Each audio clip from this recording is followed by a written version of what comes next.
Hi, everyone. Wanted to share a few thoughts regarding the fast of the 10th of Tevet. Interestingly, this is going to happen this year, 2023. It happens this Friday.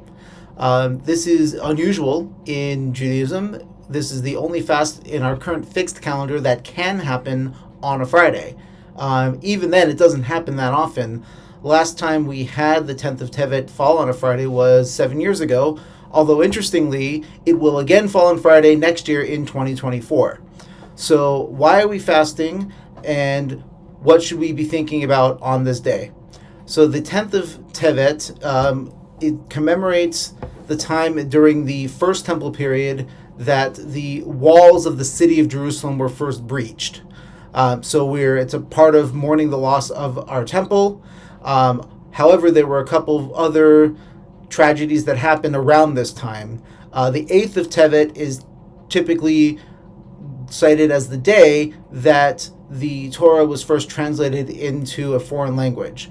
And on one hand, we might think, well, what's so bad about that? In fact, we talk about the 70 rabbis were put in 70 different rooms, and they were all supposed to, come up with their own translation into Greek, and miraculously, they translated it to Greek in the exact same way, even when they had to make decisions. Do I do this literally according to the Hebrew words and not the actual meaning that we understand through our tradition?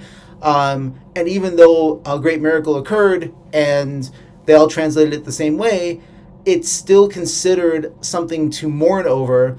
And we can sort of see that today, where there are other groups of people that will take our Torah, translate it into different languages, and then try to use that to lure Jews away from Judaism towards other practices.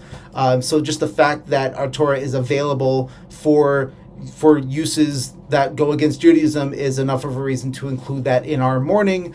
And as well, the 9th of Tevet is understood as the day that Ezra HaSofer passed away.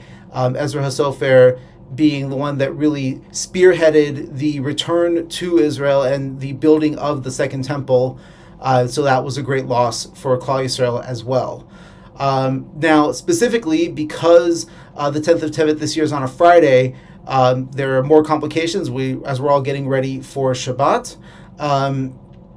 The fast does continue throughout the whole day, so it's the only time that we really go into Shabbat hungry. And generally speaking, we try not to have meals too late on a normal Friday so that we're have an appetite for the Shabbat dinner, but in this case, it's the only time where we're going to be really hungry, having not eaten for the whole day.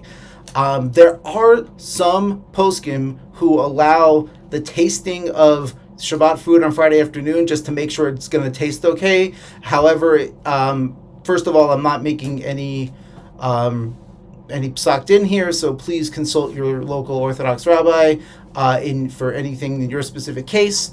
However, even those who do permit the tasting of food would say that you should still spit it out and not swallow it, and that you're just tasting it in the honor of Shabbat to make sure that the food will be okay for Shabbat. For what it's worth, my personal rabbis have never given that leniency, and so we just make the food on Friday, and we do not taste it before Shabbat starts if the 10th of Tevet comes out on a Friday.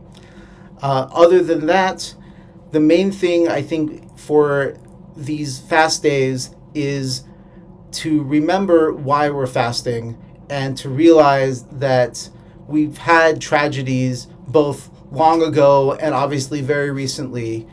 And by remembering these and by coming together even when tragedy occurs, not only can we preserve the Jewish people, but sometimes it's through that very tragedy that makes us even closer together than we were before it occurred. So with that, I wish everybody a Shabbat Shalom and a very meaningful and important fast of the 10th of Tevet.